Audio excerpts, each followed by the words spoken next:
Fawas Fawaswasa ilaihi syaitanu qala ya Adamu hal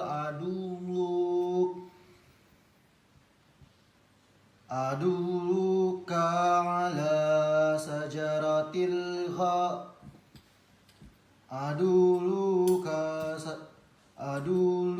ala sajaratil khuldi wa mulki la yabla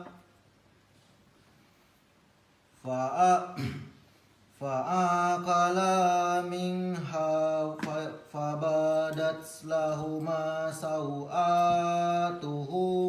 wa tafika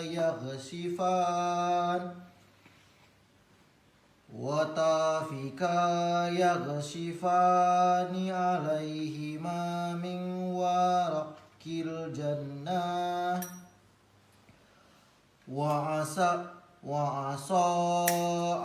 Adamu rabbahu faghawa.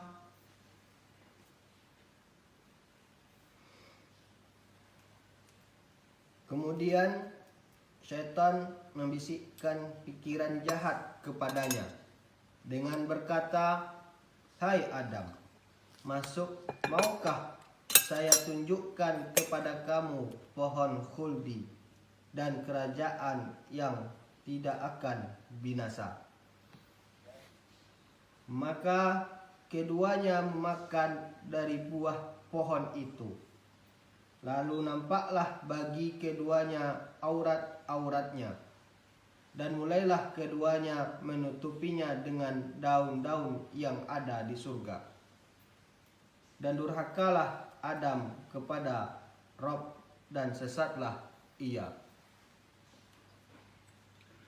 122 intinya, dan telah durhaka Adam kepada Robnya dan sesatlah dia. Itu 121 ya. 121. Sedangkan 122 Kemudian isinya, kemudian Robnya memilih dia, maka dia menerima tobatnya dan memberinya apa? Tunjuk. Memilih berarti menjadi nabi, ya kan? Nah, jadi dipilihnya Nabi Adam untuk menjadi nabi setelah ia bermaksiat kepada Allah. Titik. Setuju? Dipilihnya Nabi Adam menjadi nabi setelah Nabi Adam berbuat maksiat. Setuju? Setuju? Mau jadi nabi Pak Iqbal? Nah, nanti bukan menangin. Bukan menangin ya, ini penting. Kan itu intinya. Karenanya orang yang mengatakan bagaimana bisa Adam bermaksiat, kalau ada yang nanya, sedang ia adalah nabi, nggak bisa jawab dong. Ya. Dia belum nabi. Pinter Pak Ustaz. Nggak bisa jawab kan? Nggak jadi perdebatan kan? Ya. Kalau ada yang nanya gitu, perkaranya nggak bener itu orang nanya. Karena apa? Datangnya nubuah pada diri Nabi Adam setelah ia bermaksiat lalu bertobat. Betul kan? Intinya kan kalau kita amalkan, bisa saja orang itu menjadi wali walaupun dia maksiatnya kebangetan kalau tobat. Kalau tobatnya diterima. Betul kan? Ini enggak tobat aja deh. Tobat sama lado. Tuh, tobat sama lado. Pak Ade dimakan beli. Ulah beli. Apa? Nggak bisa. Tobat ya habis tobat. Dan Allah menerimanya tobatnya. Orang yang mengatakan bahwa Nabi Adam adalah makhluk yang diciptakan untuk hidup di surga, ya, dan ia diturunkan dari surga karena kemaksiatannya, juga omongan kurang ajar itu, nggak benar. Hati-hati, pola berpikir kita beresin. Nah, karena pada dasarnya Allah menciptakan Nabi Adam untuk menjadi khalifah di muka bumi. Itu Nabi Adam udah tahu. Sampai jadi jangan kaitkan dengan maksiat. Kalau Allah berkehendak, ya bapak-bapak buat maksiat makanya bisa deket sama Allah, bisa aja. Setuju nggak tuh? Jadi itu kan untuk jadi khalifah di muka bumi yang selalu taat kepada Allah nanti akhirnya dan bersikap adil kepada makhluknya. Sedangkan masa yang ia habiskan dalam suatu tempat bernama surga, ini kan merupakan pembiasaan atas kepentingan ia supaya bisa diciptakan ke muka bumi. Pelajaran.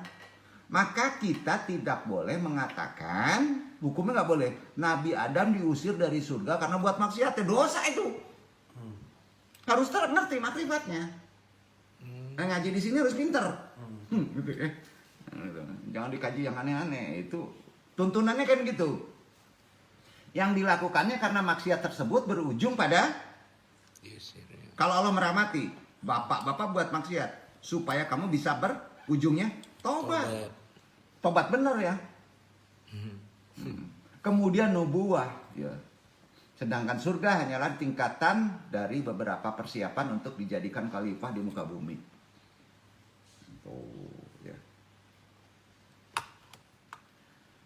Nabi Adam dan istrinya Siti Hawa, kita pahami, tutup kaji, jelas merupakan manusia pertama yang diturunkan ke bumi ini.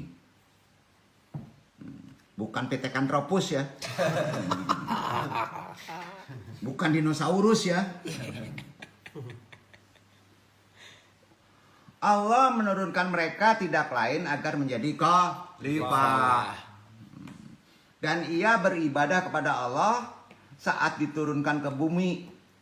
Nabi Adam sudah diberikan gambaran oleh Allah bahwa keturunannya nanti, kita ini keturunannya, ada yang taat, ada juga ahli maksiat. Udah tahu.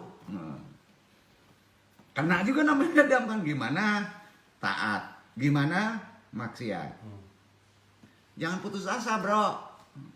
Itu hidup.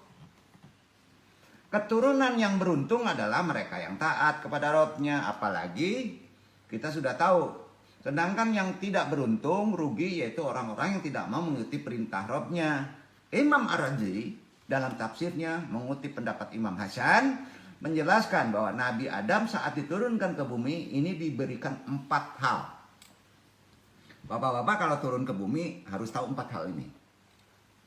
Ini syariat dari Nabi Adam ke pangkal. Belum ke Nabi Muhammad, tutupin Nabi Muhammad nanti. Apa 4-nya? Tahu Pak Ustadz? Nah ini ya, tahu nggak? Ini nggak ada di luar, tapi ada di Quran. Tersirat. 1, pertama, kewajiban yang berkaitan dengan Allah, yaitu untuk selalu menyembahnya dengan mengesakannya serta tak menyutupkannya dengan makhluknya. Pas kita ritual sholat, hati-hati itu. Kunci poin.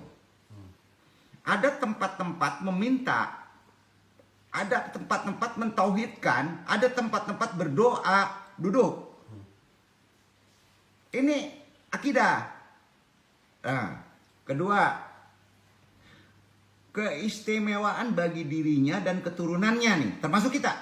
Yaitu bila mereka beramal kebaikan, maka kelak Allah akan membalas pahala kebaikannya. Kedua, ya. Yang ketiga, Allah memerintahkan agar hambanya berdoa dan meminta kepadanya, maka ia akan mengabulkan permintaannya. 3, biasa itu. Keempat, manusia dianjurkan agar berbuat baik kepada orang lain, terutama dengan akhlak yang baik, sehingga terjalin hubungan yang baik. Silaturahmi. Nggak boleh putus. Itu syariat Nabi Adam. Sebelum turun ke bumi begitu. Termasuk kita. Nah, dari sini jelas bahwa misi dari Nabi Adam dan keturunannya adalah agar menunaikan kewajiban yang berkaitan dengan Allah, hablum minallah, dan juga memberikan hak sesama manusia, hablum minanas. Ya kan itu simpulannya. Nah, dengan sangat baik. Ini bertujuan untuk kebaikannya sendiri. Kita sendiri. Keduanya harus seimbang. Hablum minallah, hablum minanas. Nggak bisa hablum minallah aja. Tetangga dikunci semuanya. Hati-hati. Ya, yang dekat dulu. Dalam menerapkannya harus seimbang. Tak boleh berat sebelah. Agar baik di sisi Allah juga makhluknya. Ya kan? Salah satu dasar pembeda. Nah, perbedaannya. Itu simpul atas dari Nabi Adam. Pembeda dengan umat Nabi Muhammad kita. Kenanya. Apa pembedanya? Kalau dulu kan termasuk Nabi Nuh, Nabi Ibrahim kena itu. Ya, yang 4 tadi. Nah, pembedanya dengan kita apa? Dengan umat kita sebelumnya. adalah kesempatan yang panjang di kita ini. Bapak-bapak punya kesempatan panjang untuk bertaubat. Sehingga ajab Allah tidak seketika diturunkan. Kalau mau jadikan umat seperti Nabi Ibrahim, dosa langsung kena. Itu kelebihan kita. Enaknya kita. Pas kita buat salah, nggak langsung kena ajab. Masalahnya karena begitu, tuh dianggap sepele buat dosa. Bener nggak? Santai aja deh. Pokoknya gua haheo dulu deh. Atau masih ada tobat. Berbeda dengan umat sebelumnya yang langsung kontak tuh. Lihat aja tuh. Wajar kalau Nabi Muhammad, umat Nabi Muhammad itu oleh Nabi Adam disebut sebagai umat apa Pak? Iri Nabi Adam tuh. Umat yang sangat teristimewa. Kita nih umat yang diistimewakan, bersyukur. Bapak-bapak metek semut, coba. Langsung tangan bapak tuh potong. Mau? Enggak kan? Bersyukur tuh. Jadi sebagai manusia pertama dan pernah mengenyam nikmat hidup di surga, Nabi Adam. Bapak-bapak pernah? Anasirnya bro. Induk anasirnya pernah di sana. Nabi Adam alaihissalam menyebut ada 4 keramat yang diberikan Allah kepada umat Nabi Muhammad. Keramatnya. Tahu keramat kita? Alhamdulillah kalau andong nih. Dapat umat Nabi Muhammad walaupun babak belur ya gitu kan. Syukur. Ada 4 keramat pada umat Nabi Muhammad SAW. 4 keramat ini diakui oleh Nabi Adam, tidak diberikan kepada umat sebelumnya. Ini ada di kitab Syarah Nasahihul Ibad halaman 27. Itu jelas ya kalau pengen memahaminya ya. Diceritakan sesungguhnya Nabi Adam alaihissalam berkata, sesungguhnya Allah menganugerahkan 4 keramat kepada umat Nabi Muhammad. Ini yang keempat-empatnya tidak diberikan kepada umat-umat sebelumnya, termasuk umat Nabi Adam. 1. Pertama, taubatku diterima oleh Allah di Mekah.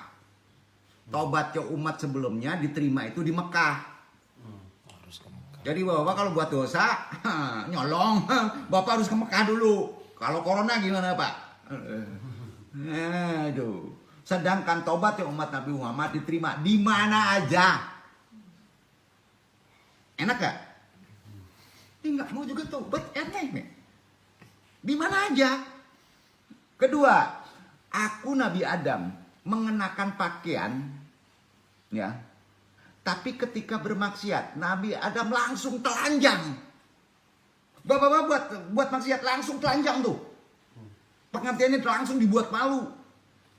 Sedangkan umat Nabi Muhammad bermaksiat dalam keadaan telanjang. Enggak malu-malu tuh. Gila itu. Gimana tuh? Justru Allah menghendaki pakaian. Nah udah renungan aja deh. Banyak bersyukur nggak? Ketiga, ketika aku Nabi Adam bermaksiat, lalu Allah memisahkanku dengan istriku. Kontan. Dijauhin. Yang paling kasih sayang. Sedangkan ketika umat Nabi Muhammad bermaksiat, Allah tidak memisahkan mereka dengan pasangannya, mungkin dideketin. Nah, parang lah taruh. Merenunglah. Bersyukur nggak? Bapak baca Kak Jubini langsung nancie di siko, nancie di kutub. Pak, itu terjadi. Keempat, ketika aku Nabi Adam bermaksiat di dalam surga, lalu Allah mengeluarkannya darinya, sedangkan umat Nabi Muhammad bermaksiat di luar surga. Di sini. Iya kan? Allah memperkenankan mereka masuk surga kalau mereka bertaubat. Tuh. Ngerti perbedaannya? Bersyukur kita. Bapak-bapak kalau taubat ini bisa masuk surga. Umat Nabi Adam bermaksiatnya di surga. Langsung turun. Nah, bagaimana jika sampai mati tidak memahami isi Al-Quran? Ini Quran semua. Dan hanya mengatamkan berkali-kali aja. untuk bisa paham seluruh isi Al-Quran ada hukumnya. Fardu kifayah. Nah. Betul kan? Untuk paham. Cari orang yang paham. Itu maksudnya. Tapi ya mesti ada. Dari satu kaum, satu jemaah. Hanya 1-2 orang di kawasan tertentu yang wajib memahaminya. Jangan hilang habis. Jadi kalau bapak-bapak merantau, bapak belum paham Al-Quran, ke negeri kafir, bapak-bapak harus lari. Betul kan? Itu prinsipnya. Sebenarnya sudah cukup dengan belajar dan mengatakan Al-Quran sebagai bukti cinta kepada Allah. Sudah cukup sebetulnya. Itu rahmat Allah kepada umat Muhammad. Ya. Contohnya ada satu cerita. Ada seorang wali yang menghadapi orang yang hendak meninggal 2-3 tahun lagi. Tahu dia wali ya. Sang wali menyuruh orang tersebut untuk menghafal Al-Quran. Para santri bertanya, mengapa demikian? Sang wali menjawab, agar ia meninggal dunia dalam keadaan belajar terus-menerus. Bapak-bapak paling baik itu mati kalau dalam keadaan belajar terus-menerus. Karenanya agar bisa memahami sedikit demi sedikit metode belajar Al-Quran, mesti diubah menjadi bukan sekedar dibaca, tapi dibaca dengan arti dan tafsirnya. Arti dan tafsirnya. Nah, terlebih dahulu bahwa belajar tafsir Al-Quran juga. Tafsir Quran ya, yang paling dominannya. Tokohnya sangat banyak Pak. Ya kan? Tapi untuk tafsir rasa, zaman sekarang. Tafsir Bizauki, tafsir rasa. Di sini kita perlu tasawuf dan torekot. Setuju? Setuju?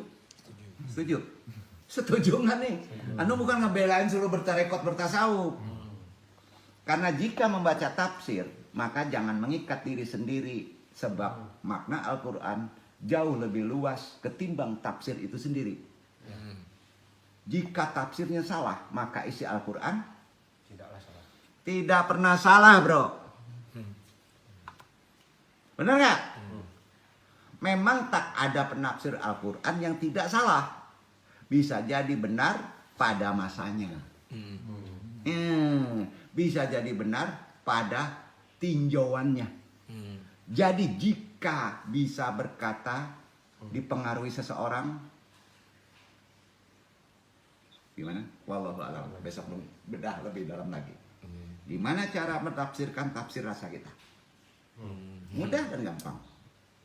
Ya, dalam konsep kalau kita bahagia mudah itu. Ya, kalau kita bahagia. Wabillahi taufiq hidayah. Mudah-mudahan bermanfaat. Wassalamualaikum warahmatullahi wabarakatuh. Waalaikumsalam warahmatullahi wabarakatuh.